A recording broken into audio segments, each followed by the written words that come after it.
سلسلہ ہدایت قرآن، سنت اور اہل بیت علیہم السلام میں خوش آمدید۔ آج ہم قرآن مجید کی ایک ایسی صورت پر بات کریں گے جو ایمان اور کفر کی نفسیات کو ایک طرح سے کھول کر رکھ دیتی ہے۔ جی ہاں، یہ قرآن کی 14ویں سورت، سورہ ابراہیم ہے۔ یہ ایک مکی سورت ہے، اس کی 52 آیات ہیں اور اس کا نام اللہ کے خلیل حضرت ابراہیم علیہ السلام کے نام پر رکھا گیا ہے۔ بالکل، اور ان کی دعائیں اس سورت کے آخر میں ایمان کا ایک مکمل منشور پیش کرتی ہیں۔ اس سورت کا جو مرکزی خیال ہے وہ بہت واضح ہے نا؟ یہ ہمیں اندھیروں سے روشنی کی طرف سفر کی دعوت دیتی ہے۔ جی، تو آئیے پہلی آیت سے ہی اس گہرائی میں اترتے ہیں۔ بسم اللہ الرحمن الرحیم، الف لام را۔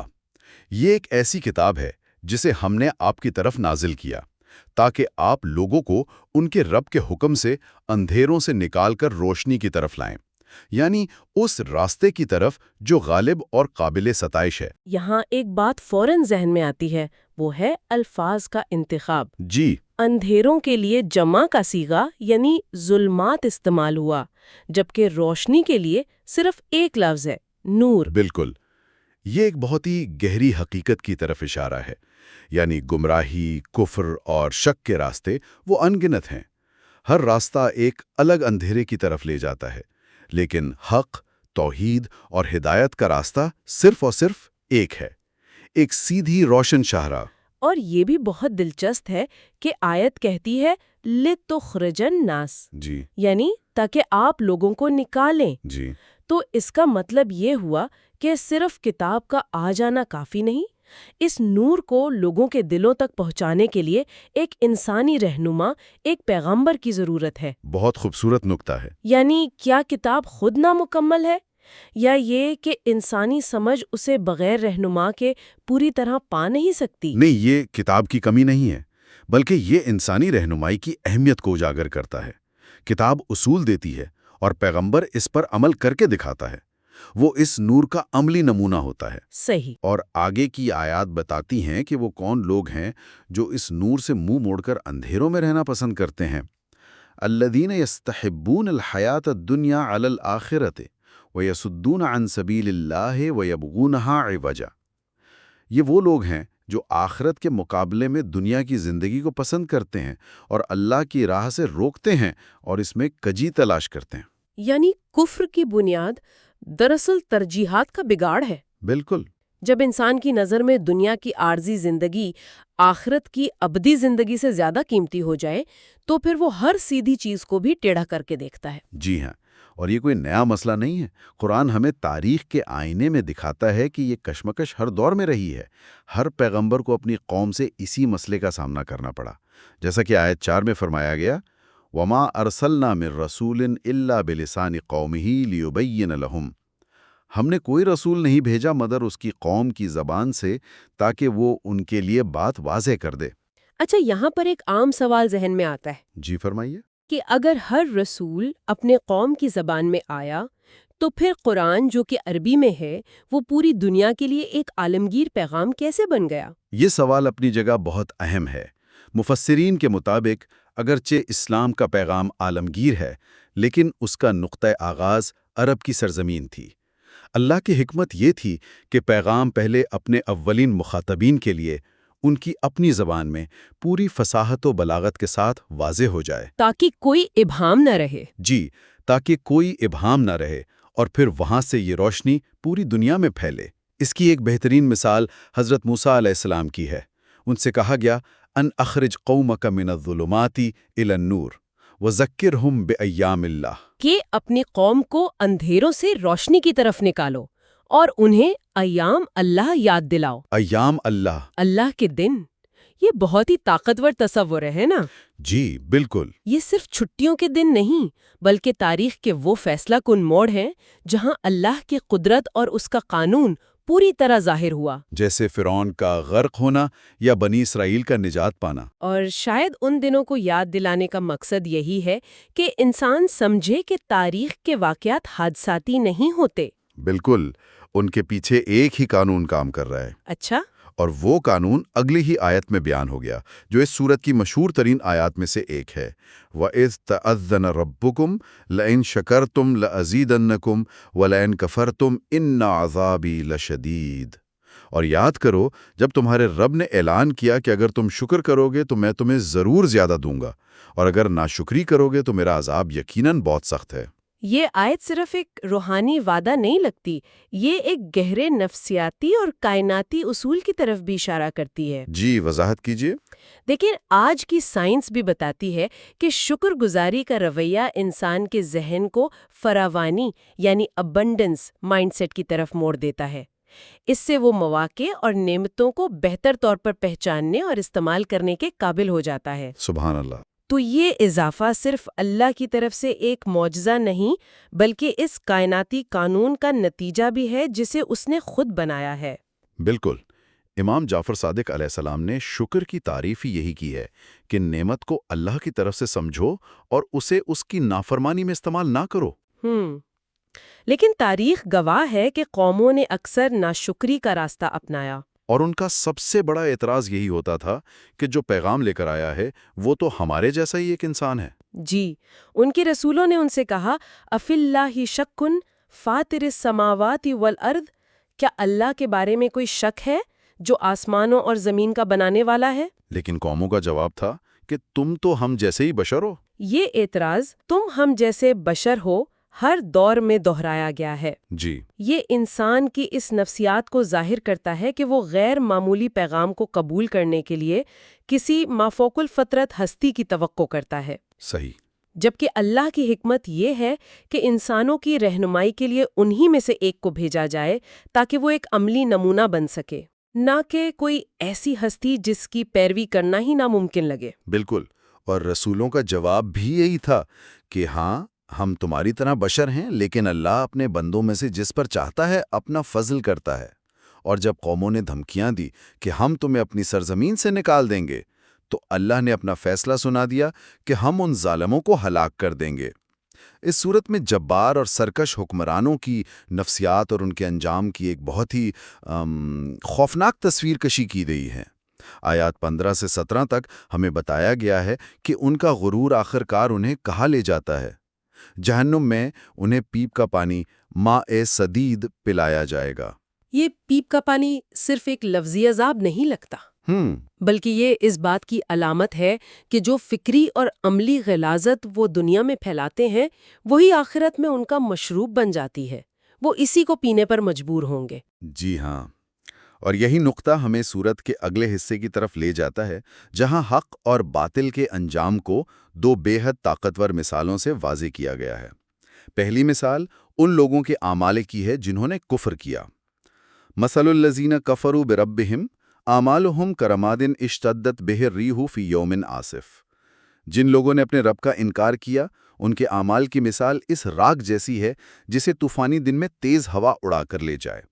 یہ تو بالکل ایسا ہے جیسے کسی نے سالوں محنت کر کے ایک بہت بڑا ریت کا محل بنایا ہو، لیکن وہ یہ بھول گیا کہ یہ ساحل پر ہے۔ بہترین مثال ہے۔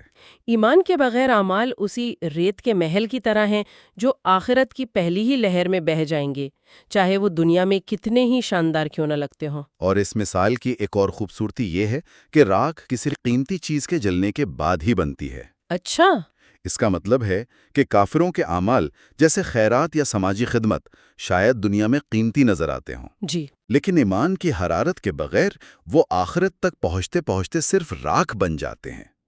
اصل قیمت نیت اور ایمان کی ہے، عمل کے صرف دکھاوے کی نہیں۔ بالکل۔ اور پھر قیامت کے دن کا وہ منظر آتا ہے جو شاید قرآن کے سب سے ڈراماٹک اور نفسیاتی طور پر گہرے لمحات میں سے ایک ہے۔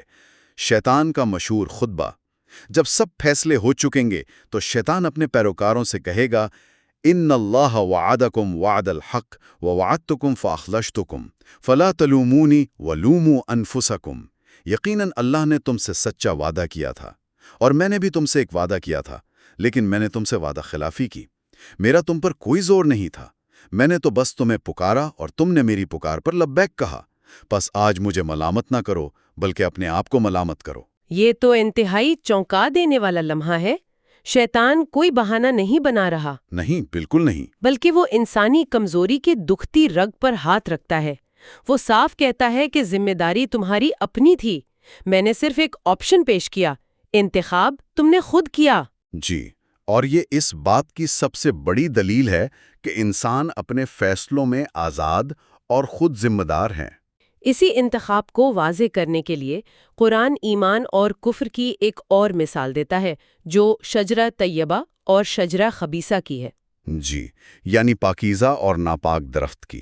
کلمہ طیبہ یعنی پاکیزہ عقیدے کی مثال ایک ایسے پاکیزہ درخت کی ہے جس کی جڑیں زمین میں مضبوطی سے جمی ہوئی ہیں، یعنی اصلھا ثابتن، اور اس کی شاخیں آسمان میں پھیلی ہوئی ہیں، وَفَرْعُهَا فِي السَّمَاءِ۔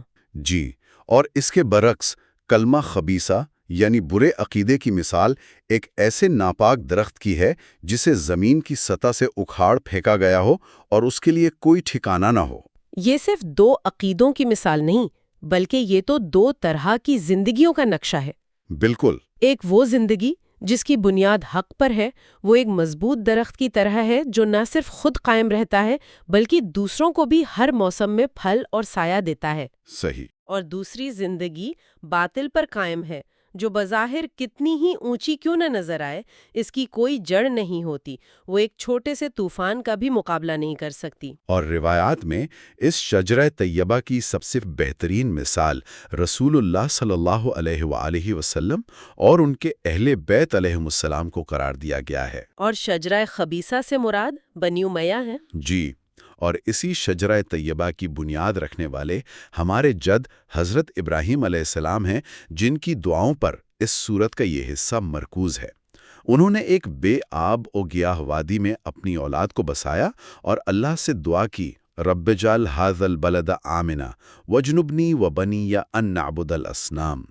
اے میرے رب، اس شہر یعنی مکہ کو امن کا گہوارہ بنا دے اور مجھے اور میری اولاد کو بت پرستی سے بچا۔ اور انہوں نے یہ سب کچھ کس لیے کیا؟ ربنا لیقیموا الصلاۃ، اے ہمارے رب تاکہ یہ نماز قائم کریں۔ اور پھر دعا کی کہ لوگوں کے دلوں کو ان کی طرف مائل کر دے۔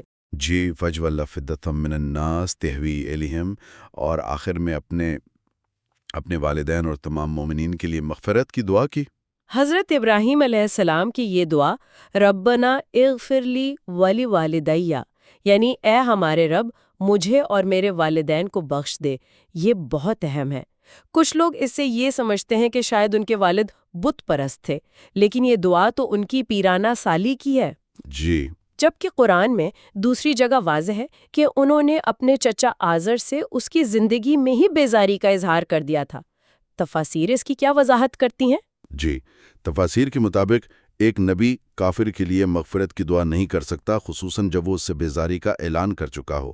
یہ دعا ان کی عمر کے آخری حصے میں ہے جب ان کے حقیقی والدین وفات پا چکے تھے۔ اچھا، لہٰذا یہ آیت ان کے حقیقی والدین کے مومن ہونے کی دلیل ہے۔ عربی میں چچا کو بھی اب یعنی باپ کہہ دیا جاتا ہے، جیسا کہ آزر کے لیے کہا گیا۔ صحیح، یہ بات واضح ہو گئی۔ اور پھر سورت اپنے اختتام کی طرف بڑھتی ہے ایک آخری تنبیہ کے ساتھ۔ یہ ان تمام ظالموں کے لیے ہے جو سمجھتے ہیں کہ انہیں مہلت ملی ہوئی ہے۔ وَلَا تَحْسَبَنَّ اللَّهَ غَافِلًا عَمَّا يَعْمَلُ الظَّالِمُونَ إِنَّمَا يُؤَخِّرُهُمْ لِيَوْمٍ تَشْخَصُ فِيهِ الْأَبْصَارُ۔ اور جو کچھ یہ ظالم کر رہے ہیں، اللہ کو اس سے ہرگز غافل نہ سمجھنا۔ وہ تو انہیں صرف اس دن تک مہلت دے رہا ہے جس دن آنکھیں پھٹی کی پھٹی رہ جائیں گی۔ یہ بہت گہری بات ہے۔ مہلت کا مطلب غفلت نہیں ہے۔ بالکل نہیں۔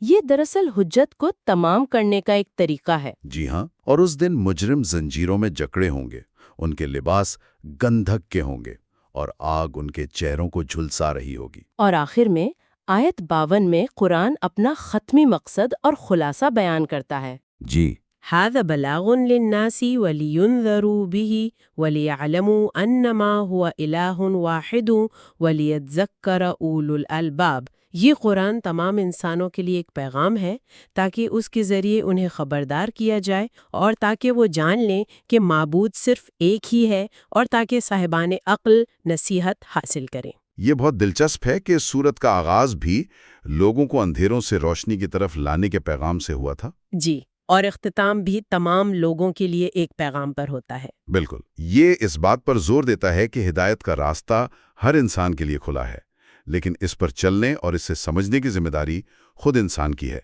خاص طور پر ان کی جو عقل رکھتے ہیں۔ اور اسی نقطے پر ہم آج کی گفتگو ختم کرتے ہیں، لیکن ایک سوچ کے ساتھ۔ ضرور۔ سورت کی آخری آیت کہتی ہے کہ یہ قرآن صاحبان عقل یعنی اولو الالباب کے لیے نصیحت ہے۔ آج کے دور میں جہاں معلومات کا سیلاب ہے اور ہر طرف سے آوازیں ہمیں اپنی طرف کھینچ رہی ہیں، قرآن کے پیغام کو صرف پڑھنے یا سننے سے آگے بڑھ کر ایک صاحب عقل کی طرح سمجھنے اور اپنی زندگی میں اس کی گہرائی کو جذب کرنے کا حقیقی مطلب کیا ہے؟